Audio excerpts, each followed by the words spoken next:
Hi, thank you all for coming. Tonight, we're going to be talking about how and why certain plant combinations really pop the eye.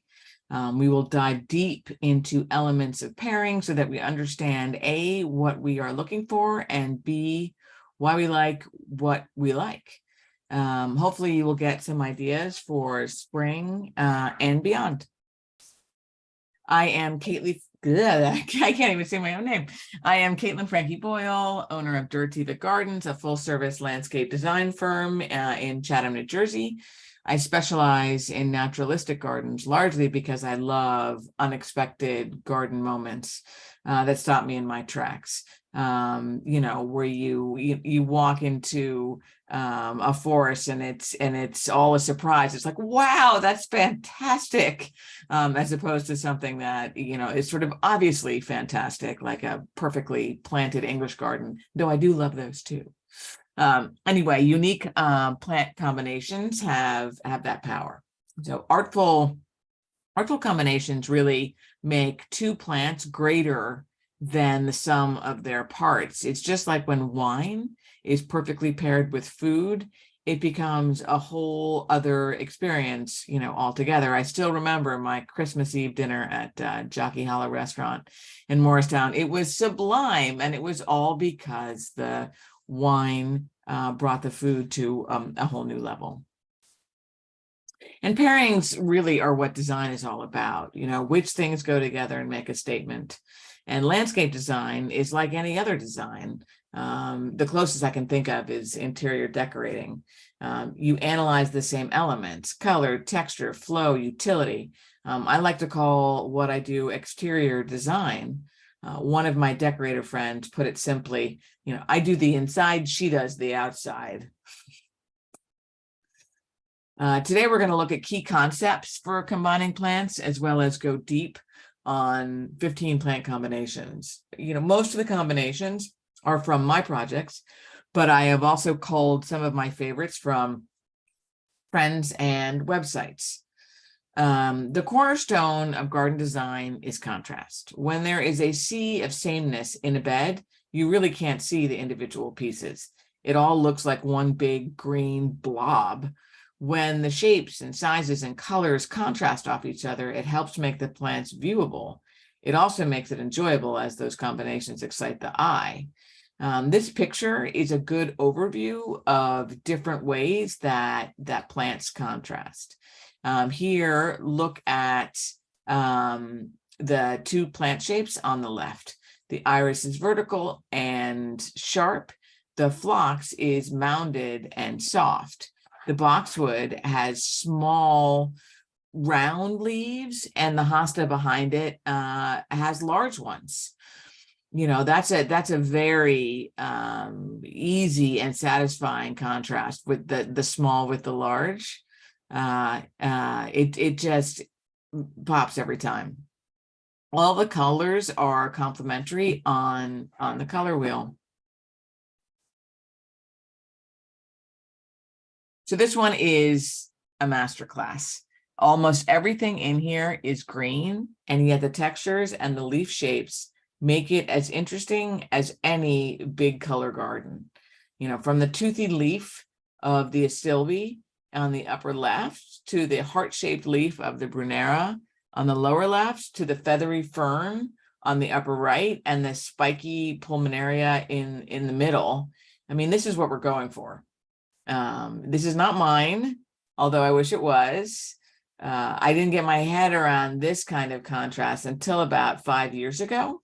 My friend and I were staring at a garden bed, scratching our heads as to why an area didn't look good. What is it? It was vexing us. And then my friend said, I think we need a different leaf shape. And I was confounded, but she was right, and we fixed it. Let's dive deep into the building blocks of combinations. We'll go across the top and talk through them. Color and height are the foundations of pairing, which I think most of us really already are familiar with. From there, we go into plant shape. the vertical versus mounded, like the iris and the phlox, and then flower shape, petals versus cones, a Shasta daisy versus a coneflower, leaf size, big versus small, the boxwood and the hossa we saw before, leaf texture, feathery versus spiny, a fern versus a blue fescue. The color wheel applies to gardening too. If you don't have one, you can get one on Amazon, the Gardener's Color Wheel. I also want to say that I am not slave to the wheel. I use it as a guide, as input, or as validation. I have found it very helpful to understand why I like a combination. I can sort of spin it on the wheel and be like, oh, that's why.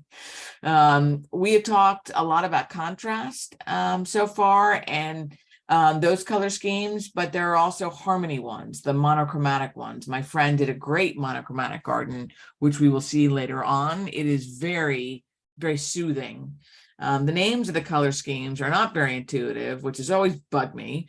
So I'm going to walk you through an illustration of what they mean.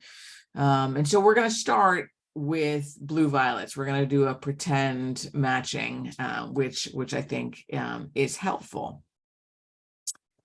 All right, complementary, that is directly across on the color wheel. I think we've all seen some blue-orange combinations in gardens and know how great they look together. I have that combination and try to repeat it as much as possible. More on orange and hot colors later, but this is really the most fundamental pairing, is the direct opposite, the complementary. Next is the split complementary. So from the blue violet, we're going towards the yellows and the reds. And these are also great combinations. Blue and yellow is terrific. And then that kind of blue and a coral heading towards red is great. And we're going to see the role of blue and red later on in the presentation as a cooling versus a hot color element. Then there's a triad, which are all equally spaced around the color wheel. So the blue violets, the pinks, and the yellow greens. And that ends the contrast piece of it. Then the next two coming up are the harmony. There's the analogous, which are 3 to 5 colors adjacent to each other on the wheel, as well as the monochromatic, which is a single color combined with all its hues, like an all blue violet garden with all the different elements within that. And that is harmony.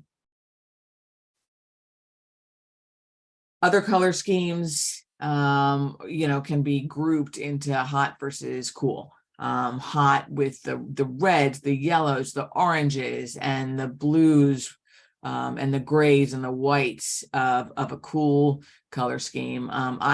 Most people are cool colors. I started that way, but then my mother and good friend changed all that.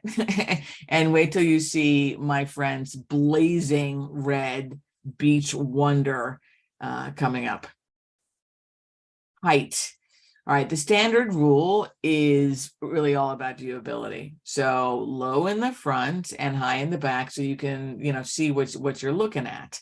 But this is being stretched everywhere. Referencing, the tiered seating at arenas, my professor at the Botanical Garden issued, a call to arms. No more stadium planting. Like, okay, what are we supposed to do now? But the truth is that there are all kinds of now modern, naturalistic plantings where that does actually happen. And I'll show you that coming up. I do a lot of meadows, and there are low grasses and then higher perennials coming up through, which is kind of exactly what he's saying with the stadium planting. All right, let's dive into the combinations. On the slides, they're organized by season. So you will see the season in the upper left-hand side. The plant names are all in Latin, so there is no confusion if you go looking for one of these at the nursery. And I will use common names when talking kind of interchangeably, and I'm happy to answer questions on that. I mean, it's all Latin, so, it does get a little wonky sometimes. This one hits a lot of points. First, the color. The yellow of the Echinocloa, the Japanese forest grass, and the purple of the Salvia, direct opposites on the color wheel, right? You can see that on the mini wheel down below.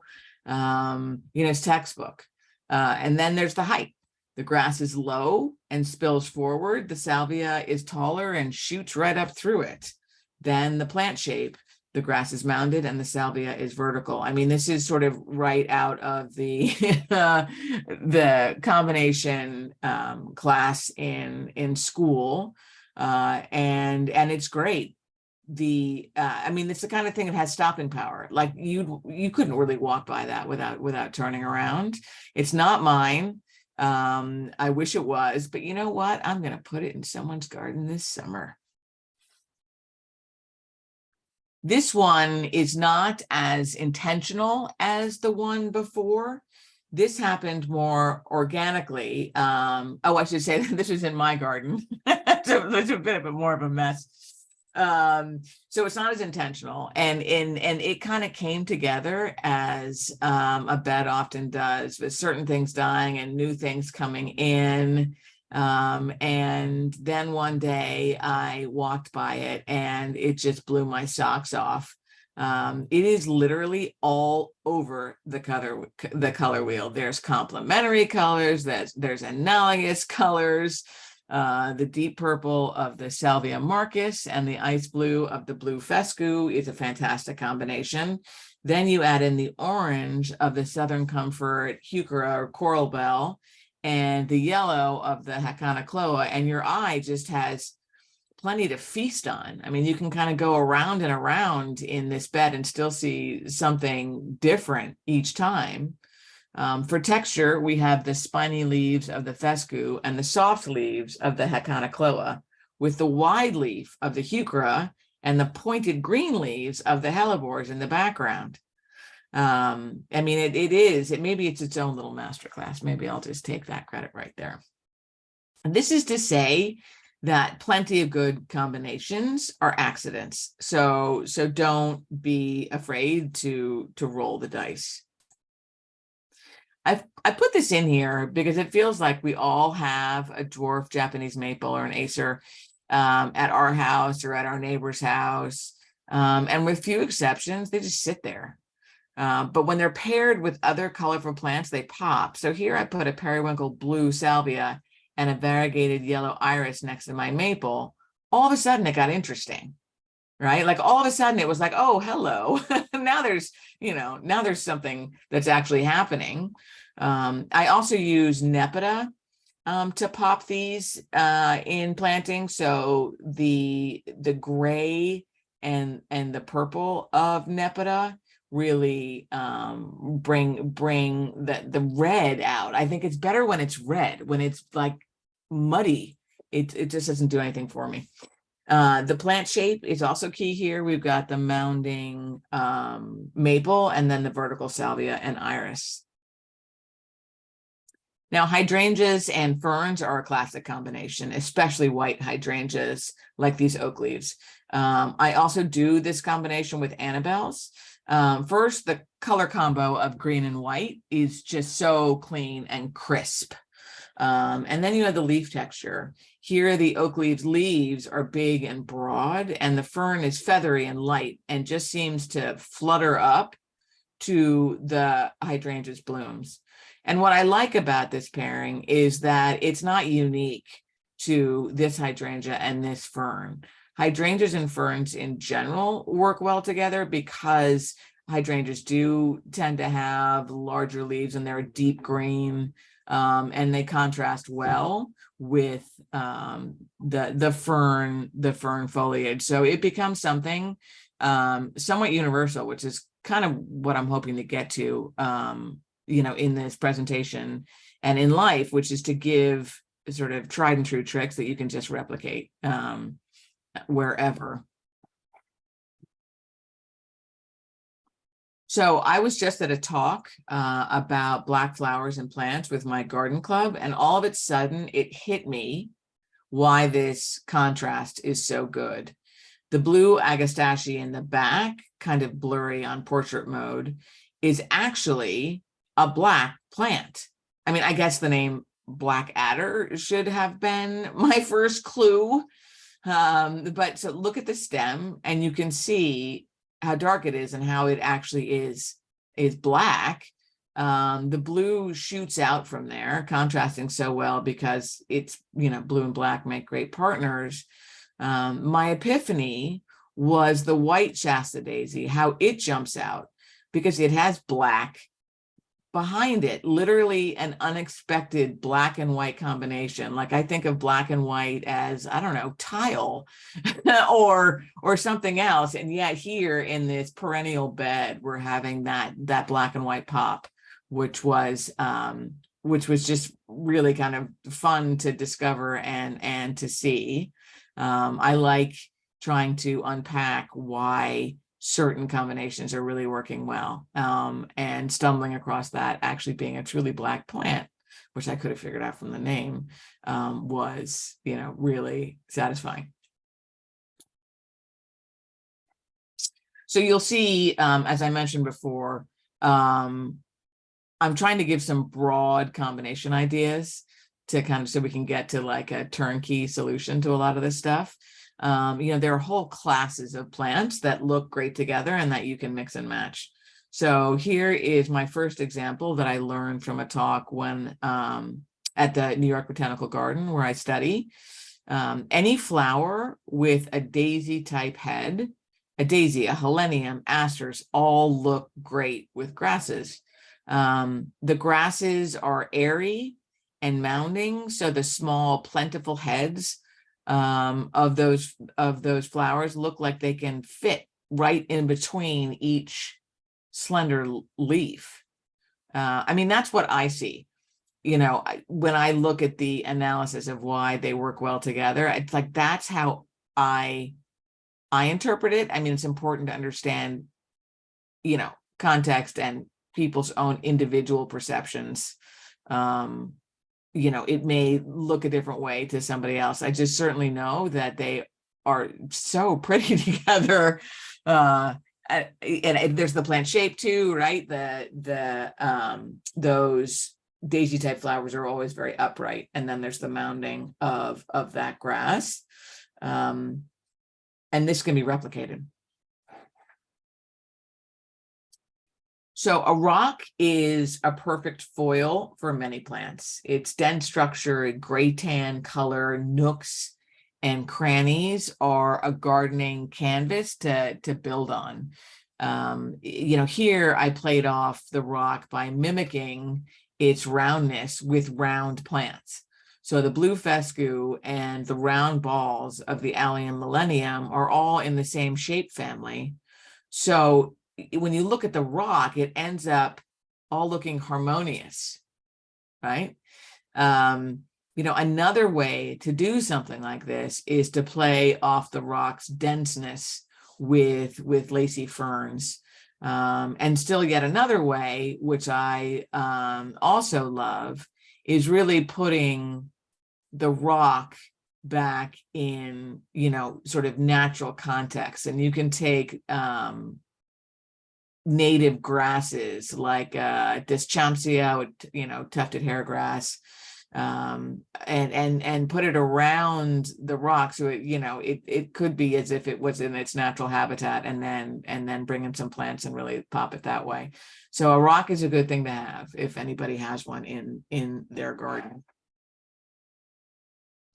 Another broad rule here: any coneflower, any height with any grass will work well, right? It just every time. The coneflower's vertical head and a mounded grass will pair no matter what. I like to play with height here, and this is kind of what I talked about before with the height rule and how I'm not doing it. I pair low grasses like this one here on the left. On the left and the right, I have Aconocloa, All Gold, and Areola. And then in front, I have the prairie drop seed, or the Spirobolos, with the tall coneflowers that just like shoot up right through the middle. And I love that action, because when I look at it, it feels like a victory dance or something, like they're rising up from the ashes. I don't know. It just feels very joyful and very energetic. This is also a great way to do multi-season plantings in not a lot of space. So in the spring, tall allium; in the summer, coneflowers shooting up; in the fall, anemone. You will see this in a lot of places in Chatham. I love this combination so much that it is in a couple people's houses. On the topic of echinaceas, there's just, you can do all of the knockout combining you want right within this genus, right? They are great plants, and they come in a million colors, a million heights. I mean, what this is right here is a basic height and color play. I have the tall purple Magnus in the back, and the lower cream vanilla milkshakes in front. The two plants also have different cones for extra contrast. The vanilla milkshake is a double cone flower with an orange center, and the Magnus has that darker cone behind it. So you can get so much richness in just two plants. So here is the firecracker wonder I talked about from my friend. The red coneflowers and the white Shasta daisies just pop. I mean, you kind of can't not see them. I mean, they're sort of calling to you. The Crocosima at the top carries the red through from the coneflower, the hot papaya, and also provides more contrast. That spiky leaf shape and the orchid-like flowers contrast with the round heads of the Shasta daisies and the cones of those cone flowers. But what's key in here is that there's also Russian sage and some blue hydrangea, and those cool background tones, and there's not even that many of them, right? It's slight, just have enough so that it calms this in your eye line, right? And stops it from looking like scary cheerleader pom-pom, red and white, rah-rah, right? Like that gray and the blue just slows it down a little bit. And another thing to call out here is planting in mass. Not just 3, not just 5 plants. You got to go for it and commit to more. And this is something that I've struggled with, because I'm always worried that, I'm not going to like something, or I don't know. But what we're doing is impact. This is what this is. I mean, we're not gardening for anything more than, well, that's not true. Impact and joy and big views are really some of the great kind of marvels of gardening. So let's just go for it. Put it in, drop it in, go 7, go 9, go 11. I mean, here she's got, I don't know what, this is like half a block of coneflowers. It's like, boom. All right, do it. Mic drop. So we have been talking a lot about contrast here, and the flip side of that is harmony, right? Flowers of the same hue. This is a great example of a monochromatic approach, which we really haven't seen yet today. My friend carefully planned the pinkish thread among all the plants, from the coneflowers in back to the sedums and the allium and the Carly Rose grass. I love tonal plantings because your eye sees the core color but then the textures are all different, which excites the eye. It's like you see the pink, but then there's so much happening within the pink. It's different than if it's like it's a blue, it's a yellow, and your eye is sort of torn between the two. This is that core color and then everything happening within that same color. It is also, very soothing to look at. And this is another example of grasses and coneflowers looking great together. The grasses plume visually kind of dips over the coneflower, and makes it look a little ethereal and gives it just a wonderful blur to it.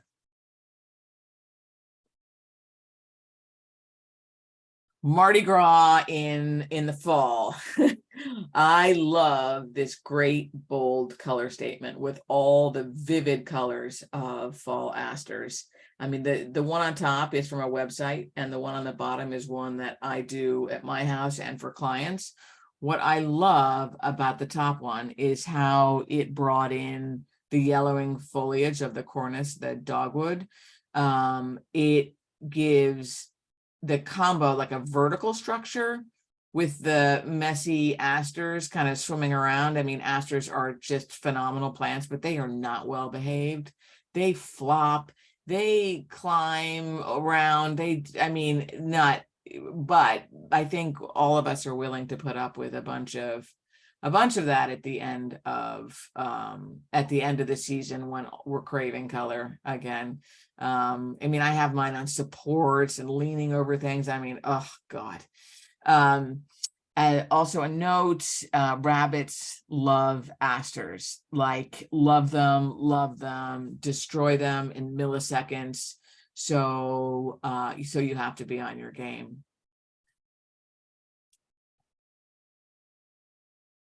Another broad rule, kind of still drilling down from that same core concept: asters and grasses, any kind, any color. Here you can see, the fall application of it. I think it's that tight head of the asters with the kind of the open airy wands of the grasses that provide the contrast.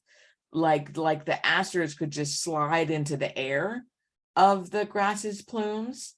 Again, I'd say this before, that's what I see. That's another fun thing about gardening, is when you're staring at it and you're trying to figure out what it makes you feel, what it makes you see.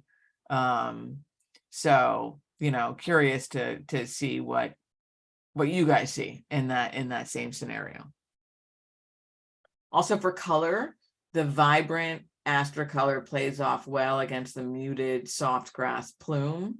The picture in the bottom right comes from a friend's meadow, and she weaves in other grasses as well for just a monster fall show. It is fantastic. She said last year it wasn't as good after I begged to go again. So I'm hoping that next fall she comes around and everything is good in there. It is like out of a picture book. This again kind of stretches the height rule. This tall, airy purple plant, the Verbena bonariensis, in front is my new favorite. It goes back, like I said, to stretching that height rule. It's tall. It's almost like 4 feet, but it's not relegated to the back. You can put it in the middle. It actually looks best there because while it is tall, it's also see-through. So you can kind of peer through your garden. It becomes kind of a framework for you to see the rest of your garden through. And you can do that with some grasses too. There is a purple moor grass that you can do that with as well. And it's kind of fun. It's like you're putting on different glasses to look at your garden with. My favorite way to, not my favorite, one of the ways I used these a lot this summer was to pair them with Karl Forster grass, the Calamagrostis, because they both had that great airy feel, and they sort of swayed together really nicely. You can also see here the plays on height throughout this planting, which really gives it a rolling feel. It really is about the view. I mean, how you look at it, how you come upon it, and how you can or cannot see it. Rather than that hard and fast rule of tall in the back, low in the front. So red and green are right across from each other on the color wheel, but somehow I never thought of them as planting partners until I saw this. Another accident, as we had talked about. But, I thought red and green is like, oh, okay, so I'll just do a traffic light in the backyard. Like it just never, it just didn't seem like it would be that pretty. But I had a wet area in the back and I knew the hostas would do well. And the ITEA was right there. And that's literally the amount of thought I put into it, right? It's like, it's wet. I'm going to put a plant that's not happy and dry over to wet. And and then, one fall day, I look out my office window and I see this green red pop way at the end of the garden. And it was just like, calling. And the colors are complementary, right? But also the leaf size makes the combination work, right? It's got the big leaves of the hosta sum and substance, and then the smaller leaves of the ITEA. And I feel like sum and substance really does, garner or call a lot of attention to itself because it is so big with that lime. And that's why the ITEA behind it kind of, matches it in its way. So yeah, I'm now repeating this everywhere. If you aren't following Acres Wild Garden Design on Instagram, you absolutely should be. Their profile photo is down on the right. They make really spectacular designs. And from what I can tell, they have some really killer accounts like castles and stuff in England. This is one of theirs, and it's brilliant, really, in its simplicity. It's the winter red stems of Pornis dogwood paired with that with the white bark of the birch betula. It is such a simple planting and so striking, even with and I like it's not even like one that's huge. I mean, there's only 5 birch in here, right? And there's enough to make that kind of a show. That's kind of how showy it is. So, and this can go through the seasons, right? So in the spring, the dogwood will have green or variegated leaves, depending. And the summer, that's the same. Then the fall, we get those yellow leaves. And then in the winter, we have this, which is just bonkers. So I'm on the hunt. I'm looking for a client who wants to do this.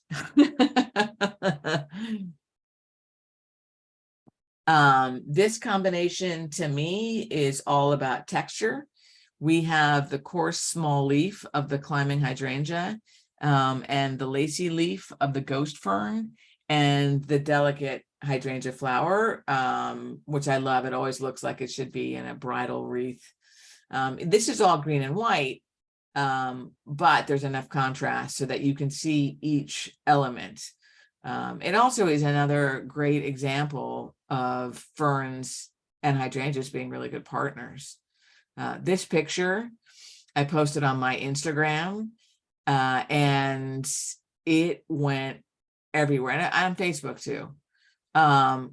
It was one of those pictures that, I mean, I ended up in some Summit moms group. I don't know. I got all kinds of good calls from it. But it was just surprising. I don't think you ever know kind of what's going to go where like that. And I'm happy it was this one. And this is our last pairing, and then I'll take questions. This is one I'm rolling out this summer.